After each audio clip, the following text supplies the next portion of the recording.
Mon fils a apporté un gâteau que ma belle-fille avait préparé spécialement pour moi. Le soir, ma belle-fille m'a appelé et m'a demandé « Avez-vous aimé le gâteau, belle maman ?» J'ai répondu « Oh, je l'ai donné à votre frère quand il est passé cet après-midi. Il a dit que c'était très bon. » Elle est restée silencieuse un moment, puis a crié « Qu'avez-vous fait ?» C'est alors que j'ai compris que mon instinct maternel ne m'avait pas trompé. Hélène Moreau avait toujours été fière de son intuition.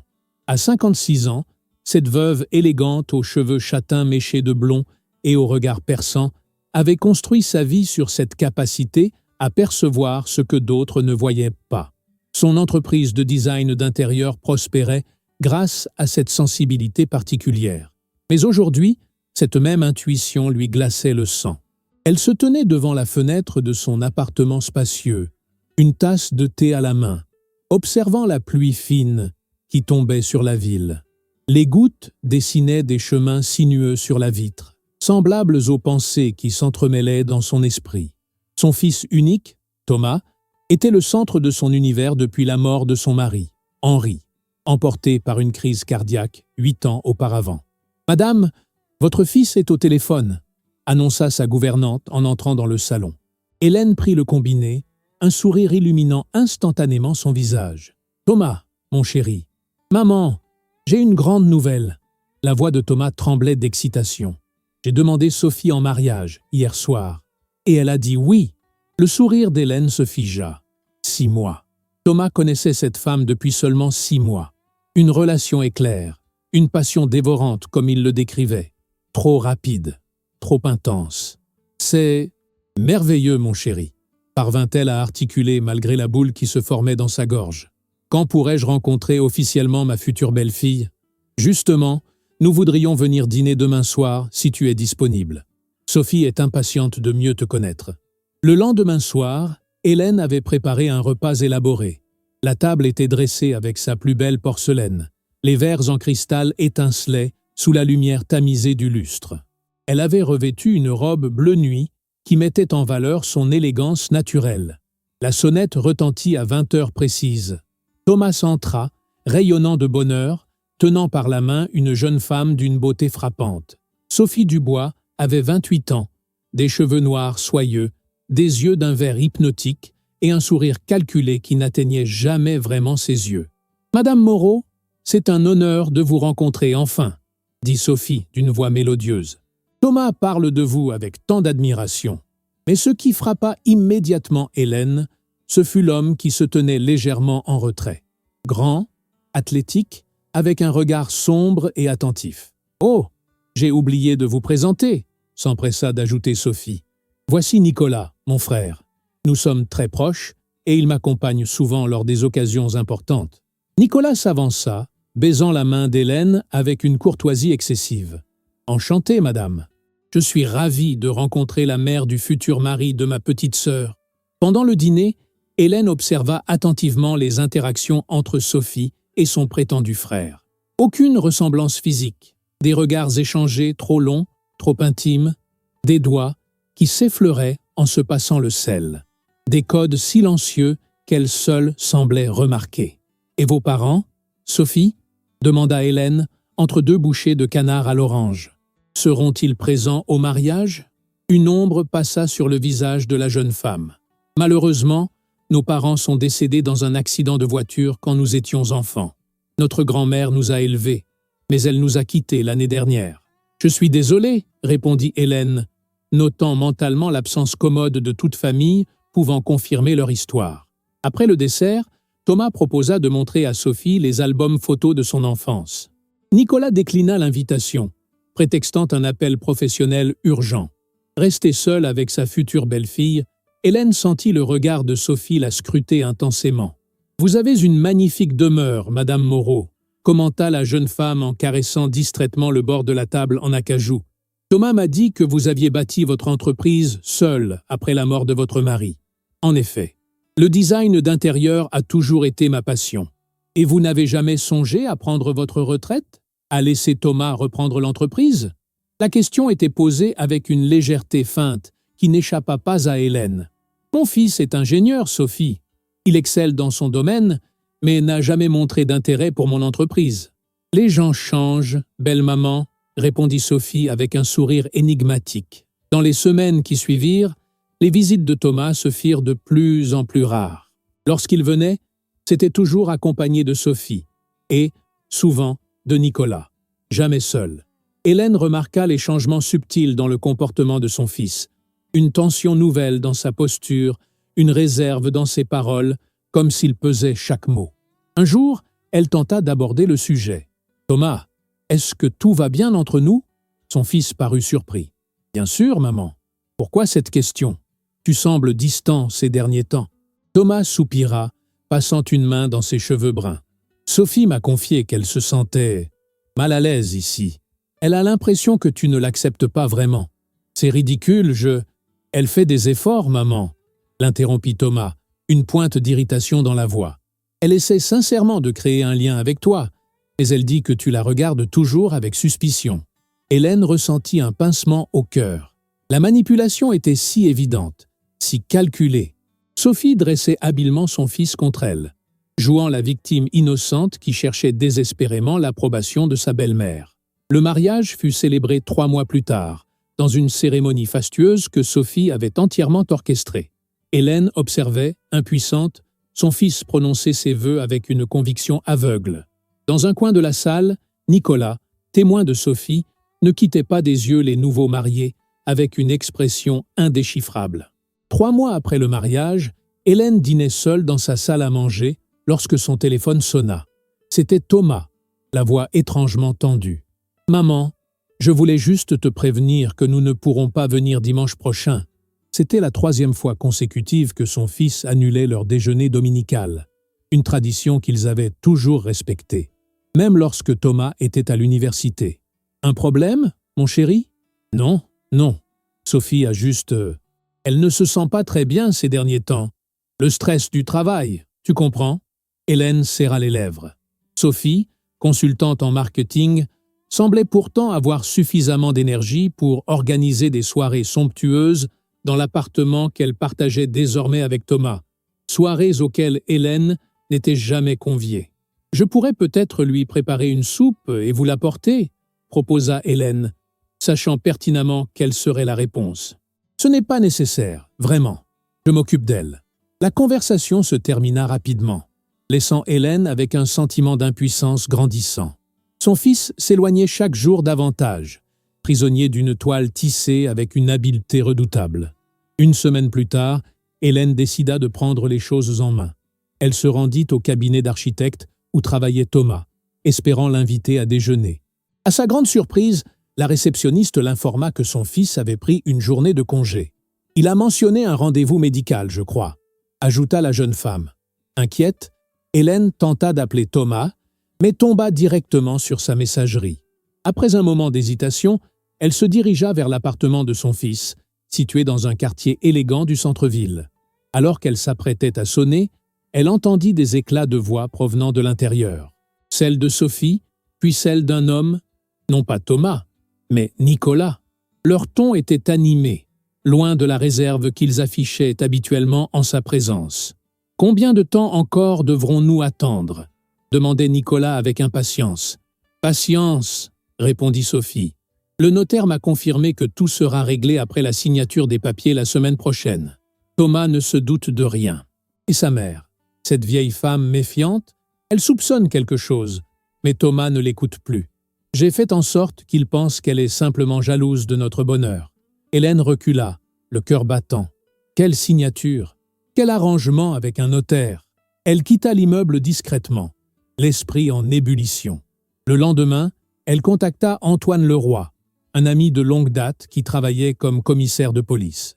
Sans révéler ses soupçons précis, elle lui demanda s'il pouvait se renseigner discrètement sur Sophie Dubois et Nicolas Lambert. 2 jours plus tard, Antoine l'appelait. « Hélène, j'ai des informations qui pourraient t'intéresser. Sophie Dubois et Nicolas Lambert ne sont pas frères et sœurs. En fait, ils apparaissent ensemble dans plusieurs dossiers d'escroquerie, mais les victimes ont toujours retiré leur plainte avant qu'une enquête approfondie puisse être menée. La confirmation de ses soupçons, loin de la soulager, ne fit qu'accroître son angoisse. Elle devait agir, Mais comment faire entendre raison à Thomas? Chaque tentative de discussion au sujet de Sophie se soldait par une dispute. Un matin, alors qu'Hélène prenait son petit déjeuner, la sonnette de son appartement retentit. À sa grande surprise, c'était Thomas qui se tenait sur le seuil, l'air fatigué mais souriant. « Thomas, quelle bonne surprise! Je passais dans le quartier et je me suis dit que je pourrais prendre un café avec ma mère préférée, dit-il avec un clin d'œil. Pendant 1 heure, ils discutèrent comme avant, évitant soigneusement le sujet de Sophie. Thomas lui parla de ses projets professionnels, de ses ambitions. Pour la première fois depuis des mois, Hélène retrouva son fils, celui qu'elle connaissait avant l'arrivée de Sophie dans sa vie. Au moment de partir, Thomas lui tendit un paquet joliment emballé. « Sophie a préparé ce gâteau pour toi. Elle voulait te faire plaisir, essayer de, tu sais, améliorer les choses entre vous. » Hélène prit le paquet, dissimulant son malaise derrière un sourire forcé. « C'est très gentil de sa part.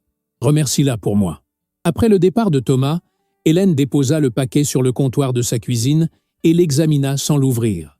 Un gâteau fait maison. Un geste apparemment innocent. Mais pourquoi maintenant? Elle repensa à la conversation qu'elle avait surprise entre Sophie et Nicolas. La signature des papiers la semaine prochaine. Un transfert de propriété? Un testament en faveur de Thomas que Sophie aurait pu l'inciter à modifier? Hélène ouvrit délicatement le paquet.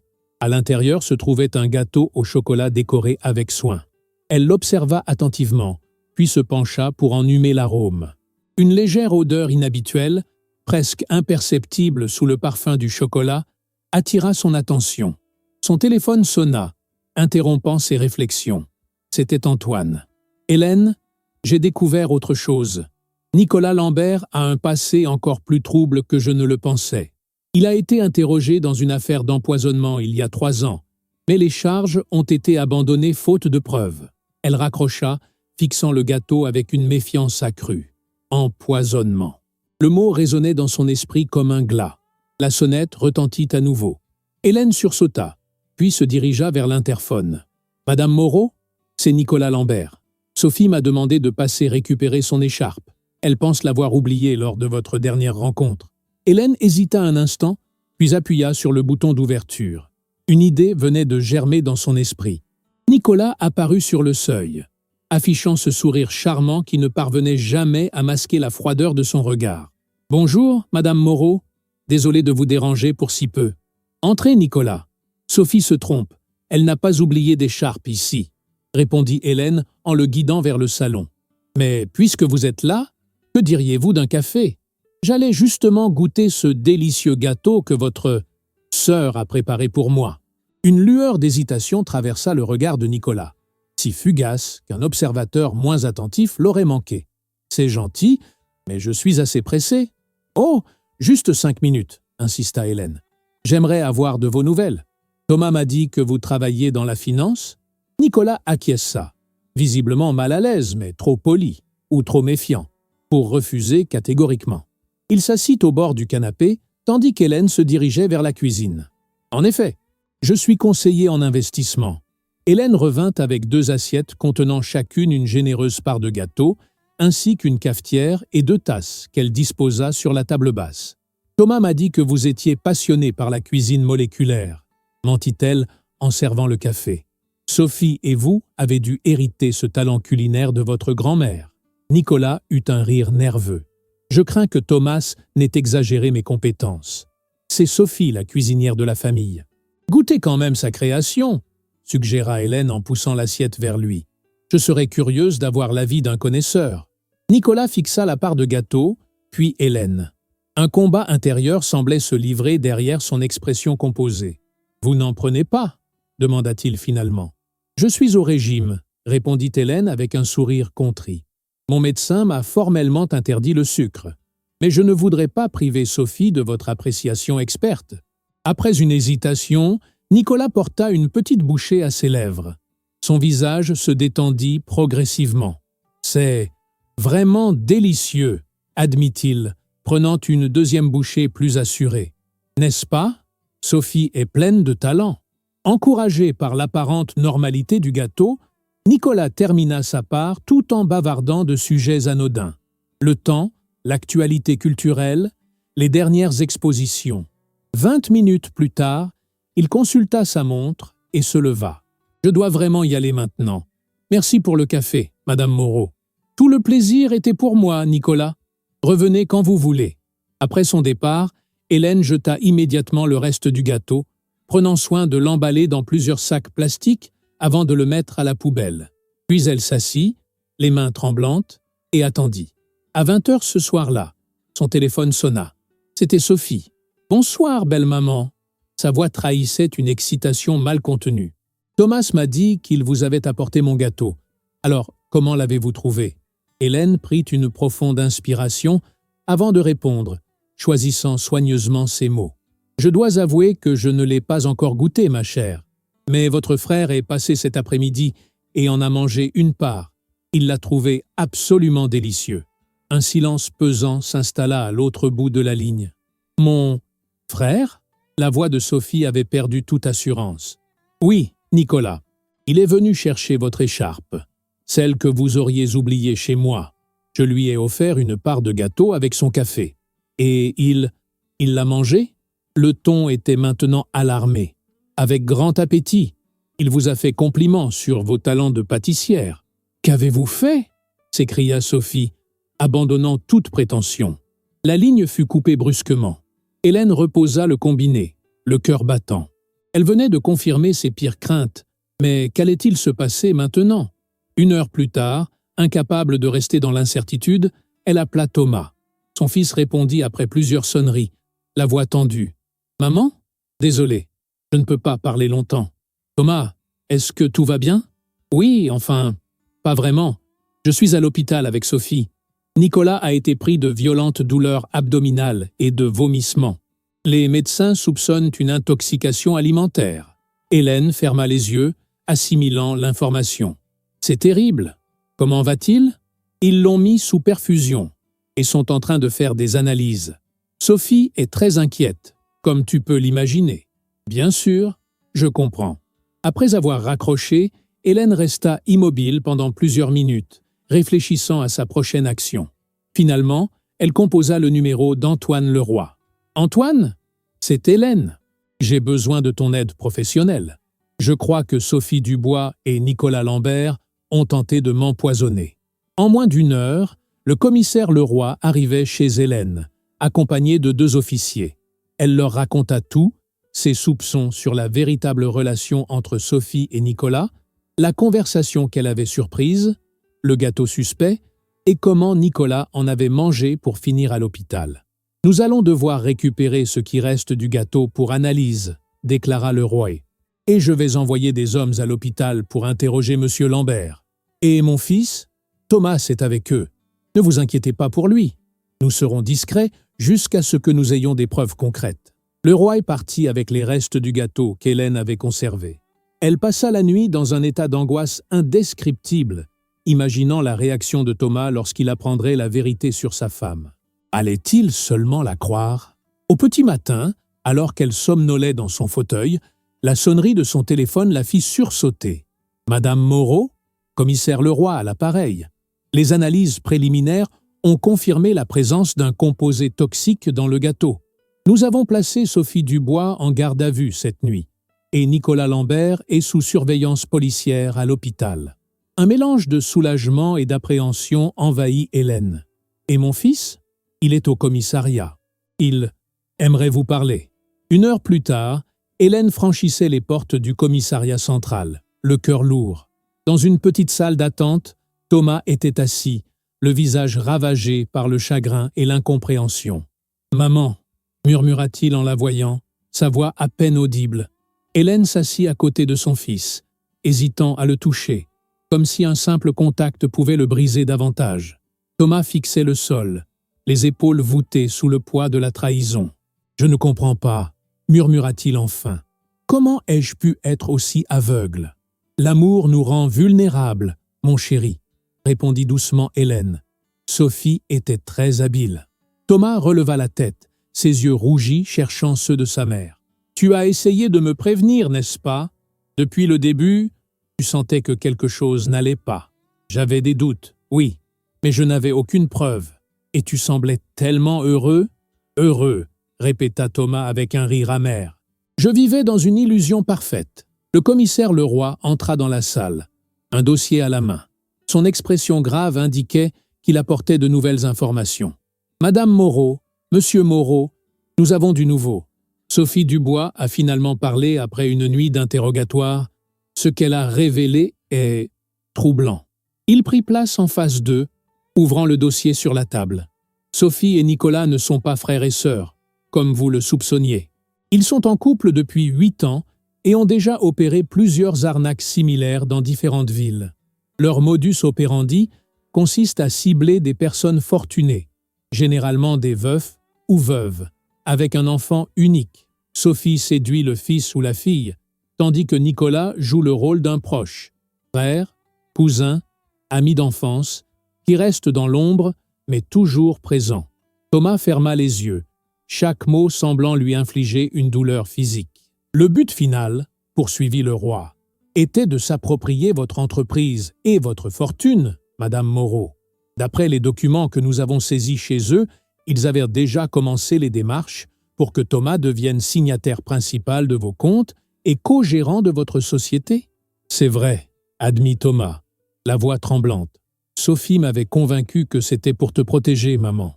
Elle disait qu'à ton âge, il fallait prévoir une transition en douceur, que c'était pour ton bien, pour que tu puisses profiter de ta retraite sans stress. Hélène prit la main de son fils et la serra fort. Ce n'est pas ta faute. Mais le plus grave, reprit le commissaire, c'est que vous n'étiez pas la cible finale, Madame Moreau.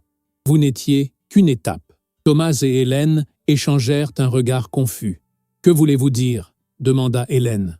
Sophie a avoué que leur plan était d'éliminer d'abord la belle-mère, vous, par empoisonnement progressif, de manière à ce que cela ressemble à une mort naturelle. Une fois l'héritage recueilli par Thomas, ils auraient également éliminé votre fils. Thomas se leva brusquement, le visage blême. C'est impossible. Elle ne pouvait pas. Nous étions mariés. Nous parlions d'avoir des enfants. Je suis désolé, monsieur Moreau, dit le roi avec compassion. Mais les preuves sont accablantes. Nous avons trouvé un journal intime crypté dans l'ordinateur de Sophie qui détaille leur plan, ainsi que des recherches approfondies sur les substances toxiques indétectables et les symptômes qu'elles provoquent. Thomas s'effondra à nouveau sur sa chaise, comme si ses jambes ne pouvaient plus le porter. « Le gâteau » murmura Hélène. « C'était leur première tentative ?»« Non » répondit le roi en consultant ses notes. Sophie a avoué vous avoir déjà administré de petites doses de toxines dans différents aliments qu'elle vous apportait depuis plusieurs semaines. Des doses suffisamment faibles pour provoquer un malaise progressif, mais pas assez pour éveiller les soupçons. Le gâteau contenait une dose plus importante. Si vous l'aviez consommé en entier, les conséquences auraient pu être fatales. Hélène porta une main à sa gorge, se rappelant les légères nausées, les vertiges occasionnels qu'elle avait attribués à la fatigue ou au stress. « Nicolas est-il complice de tout cela ?» demanda-t-elle. « Totalement. Il jouait le rôle du frère protecteur tout en surveillant l'avancement de leur plan. C'est lui qui se chargeait de la partie financière de l'opération, créant des sociétés écrans pour blanchir l'argent qu'ils espéraient obtenir. » Le commissaire se tourna vers Thomas. « Monsieur Moreau, nous aurons encore besoin de votre témoignage dans les jours à venir. Mais pour l'instant, vous êtes libre de rentrer chez vous. »« Chez moi » répéta Thomas avec un rire sans joie. « Notre appartement, je ne peux pas y retourner. »« Pas maintenant. Tu viendras chez moi » affirma Hélène d'un ton qui n'admettait aucune objection. « Ta chambre est toujours prête. » Alors qu'ils quittèrent le commissariat, Thomas s'arrêta soudain au milieu du hall. « Attends, dit-il à sa mère. Comment as-tu su pour le gâteau? Qu'est-ce qui t'a mise sur la piste ?» Hélène sourit tristement. L'instinct maternel, peut-être, ou simplement l'expérience de la vie. Sophie a commis l'erreur de tous les manipulateurs. Elle a sous-estimé sa cible. Dans la voiture qui les ramenait vers l'appartement d'Hélène, le silence s'installa. Thomas regardait défiler le paysage urbain, les yeux vides, comme s'il découvrait un monde étranger. « Comment vais-je surmonter ça, maman ?» murmura-t-il finalement. « J'ai tout donné à cette femme. Ma confiance, mon amour, ma vie. »« Pas ta vie, corrigea doucement Hélène. C'est précisément ce qu'ils n'ont pas réussi à te prendre. Et c'est par là que tu commenceras à reconstruire. En rentrant dans l'appartement, Thomas se dirigea instinctivement vers sa chambre d'enfant, que sa mère avait conservée intacte au fil des années. Il s'assit sur le lit, observant les trophées sportifs de sa jeunesse, les livres soigneusement rangés, les photos encadrées d'un temps où tout semblait simple et vrai. Hélène le laissa seul avec ses pensées, comprenant que certaines blessures avaient besoin d'intimité pour commencer à cicatriser. Elle prépara du thé dans la cuisine, écoutant les bruits familiers de la théière qui sifflait, s'accrochant à cette normalité retrouvée. Son téléphone vibra. C'était un message du commissaire Leroy. Analyse toxicologique confirmée. Composé à base d'arsenic dans le gâteau. Doses antérieures probablement administrées via thé et confiture maison. Sophie et Nicolas maintenus en détention. Procédure accélérée vu la gravité des faits. Hélène reposa son téléphone, les mains tremblantes. Elle avait frôlé la mort de plus près qu'elle ne l'imaginait. Et son fils avait failli perdre bien plus qu'un mariage. Il avait failli perdre sa mère, puis sa propre vie, aux mains de ceux qu'il considérait comme sa nouvelle famille. Les jours qui suivirent furent un étrange mélange de douleur et de guérison. Thomas alternait entre des périodes de mutisme total et des explosions de colère ou de chagrin. Hélène restait présente, silencieuse quand il fallait l'être, à l'écoute quand il avait besoin de parler. Une semaine après l'arrestation de Sophie et Nicolas, le procureur convoqua Thomas et Hélène pour les informer des développements de l'affaire. Les accusés ont accepté de plaider coupables en échange d'une réduction de peine, expliqua le magistrat, un homme aux tempes grisonnantes dont le regard trahissait la fatigue de trop nombreuses affaires sordides. Cela vous épargnera un procès long et éprouvant. Quelle peine risque-t-il ? Demanda Hélène. Tentative d'empoisonnement, escroquerie en bande organisée, usurpation d'identité. Nous parlons d'au moins 15 ans de réclusion, même avec le plaidé coupable. Thomas fixait le sol, les poings serrés sur ses genoux. Ont-ils dit pourquoi ? Le procureur consulta son dossier. Sophie Dubois a déclaré lors de son dernier interrogatoire, je cite, « C'était juste une affaire, rien de personnel. Ils avaient de l'argent, nous avions besoin d'argent. » Une réponse d'une froideur remarquable. Hélène observa son fils absorber ce nouveau coup. La banalité du mal qui lui avait été infligé semblait presque plus douloureuse que la trahison elle-même. « Ont-ils déjà fait ça avant ?» demanda-t-elle. « Y a-t-il eu d'autres victimes ? Nous avons identifié 3 cas similaires dans d'autres régions. Dans 2 cas, ils ont réussi à extorquer des sommes importantes avant de disparaître. Dans le 3e, le procureur hésita, jetant un regard à Thomas. « Dites-nous » insista Hélène. « Nous devons savoir. » Dans le 3e cas, un homme de 62 ans est décédé de ce qui a été diagnostiqué à l'époque comme une crise cardiaque. C'était le père d'un homme que Sophie avait épousé brièvement. Nous avons rouvert l'enquête, mais après 3 ans, il sera difficile de prouver un empoisonnement. Thomas se leva brusquement. « J'ai besoin d'air. » Hélène le retrouva sur les marches du palais de justice, le regard perdu dans le vide. Elle s'assit silencieusement à ses côtés, respectant son besoin de silence. « Je me sens tellement stupide, » dit-il finalement. « Tellement naïf. Comment ai-je pu ne rien voir ? L'amour nous rend aveugles parfois, » répondit doucement Hélène. « Et ils étaient des professionnels de la manipulation. Ne te blâme pas pour leur cruauté. Mais j'ai douté de toi, maman. J'ai choisi de croire ces mensonges plutôt que ton intuition. Je t'ai accusée d'être jalouse, possessive. » Hélène prit la main de son fils entre les siennes. « Tu sais ce qui compte vraiment ? Que nous soyons tous les deux ici, ensemble, en sécurité. Le reste appartient désormais au passé. » Cette nuit-là, alors que l'appartement était plongé dans l'obscurité, Hélène entendit des bruits provenant de la cuisine. Elle trouva Thomas assis à la table, une tasse de thé fumante devant lui, feuilletant un vieil album photo. « Je n'arrive pas à dormir, » murmura-t-il. « Chaque fois que je ferme les yeux, je la vois. Je nous vois ensemble, et tout semble si réel, si sincère. Puis je me rappelle que tout était calculé, chaque sourire, chaque baiser, chaque mot d'amour. » Hélène s'assit face à lui. « La douleur que tu ressens prouve une chose, Thomas. ta capacité à aimer sincèrement. C'est un don précieux, même s'il a été exploité cette fois-ci. Comment pourrais-je faire confiance à nouveau? Demanda-t-il, les yeux brillants de larmes contenues. Comment savoir si la prochaine personne que je rencontrerai n'est pas, elle aussi, en train de jouer un rôle? On ne peut jamais en être absolument certain, admit Hélène. Mais on apprend à reconnaître les signes, à écouter son intuition. Et surtout, on continue à vivre, parce que l'alternative, se fermer au monde par peur d'être blessé, est une forme de mort. 3 mois passèrent. Le printemps céda la place à un été particulièrement chaud. Thomas avait repris le travail, retrouvant progressivement un équilibre professionnel. Il avait vendu l'appartement qu'il partageait avec Sophie, incapable d'y retourner, et trouvé un petit loft dans un quartier animé de la ville. Un soir, alors qu'Hélène et Thomas dînaient ensemble dans un restaurant en terrasse, il aborda le sujet qui, jusqu'alors, avait été soigneusement évité. « J'ai reçu les papiers finaux du divorce aujourd'hui », annonça-t-il en remuant distraitement son café. « C'est officiellement terminé. »« Comment te sens-tu » demanda Hélène. Thomas réfléchit un moment. Étrangement, libéré, comme si je pouvais enfin tourner complètement la page. « C'est une bonne chose. »« Maman » poursuivit Thomas en la regardant droit dans les yeux. « Je ne t'ai jamais vraiment remercié. Sans ton intuition, sans ton courage, je ne serais probablement plus là. » Hélène sourit, touchée par la sincérité qu'elle lisait sur le visage de son fils. Les mères sont comme ça.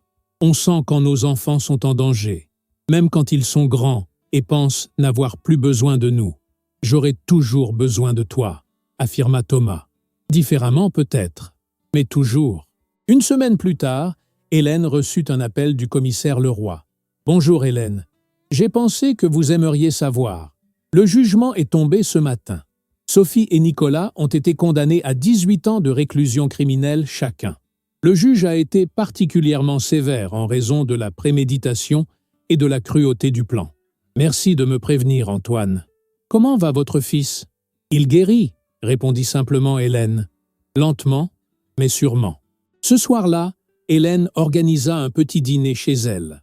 Thomas arriva accompagné de 2 amis d'enfance qu'il avait recontactés récemment. La soirée fut simple mais chaleureuse, remplie de rires et d'anecdotes partagées. Tard dans la nuit, alors que les invités étaient partis et que Thomas s'apprêtait à rentrer chez lui, il prit sa mère dans ses bras. « Tu sais ce que j'ai réalisé » dit-il doucement. « Pendant tout ce temps avec Sophie, j'avais l'impression de vivre un conte de fées parfait, trop beau pour être vrai. Et effectivement, ça ne l'était pas. Mais le véritable amour, celui qui est authentique et inconditionnel, il était là tout ce temps. Il désigna l'espace entre eux, dans notre famille, dans les amitiés sincères que j'avais négligées, dans les relations basées sur la confiance et le respect mutuel. » Hélène sentit son cœur se gonfler de fierté devant la sagesse nouvelle de son fils. L'amour véritable n'est pas parfait, Thomas. Il a des aspérités, des désaccords, des moments difficiles, mais il est sincère, et c'est ce qui compte. 6 mois plus tard, à l'occasion de son 57e anniversaire, Hélène reçut de Thomas un petit coffret contenant une délicate broche en forme de chouette. La chouette représente la sagesse et la protection, expliqua Thomas. 2 qualités que tu as manifestées quand j'en avais le plus besoin. Ce soir-là, en soufflant ses bougies entouré de ses amis les plus chers et de son fils rayonnant d'une nouvelle confiance en lui, Hélène fit un vœu silencieux, que Thomas puisse un jour retrouver la capacité de s'ouvrir à un amour authentique et qu'il garde toujours cette leçon précieuse. La vérité finit toujours par éclater au grand jour et l'intuition d'une mère ne se trompe jamais. Et tandis qu'elle observait son fils rire avec ses amis, elle sut que ce vœu était déjà en train de se réaliser, car la plus grande victoire n'était pas d'avoir déjoué un complot meurtrier, mais d'avoir préservé la capacité de Thomas à faire confiance, à aimer et à croire en un avenir meilleur, malgré les cicatrices, malgré la douleur, malgré la trahison. C'était là la véritable résilience, le véritable triomphe de l'amour sur la manipulation et la cruauté. Une leçon que ni Sophie ni Nicolas, malgré toutes leurs ruses, n'avaient pu comprendre. La force des liens sincères est toujours plus puissante que les plus habiles des mensonges. Si vous avez regardé jusqu'ici, laissez un pouce bleu et abonnez-vous à la chaîne. C'est un geste simple pour vous, mais qui m'aide énormément. N'hésitez pas à partager vos impressions dans les commentaires. Merci pour votre compagnie et pour le café, et à la prochaine histoire.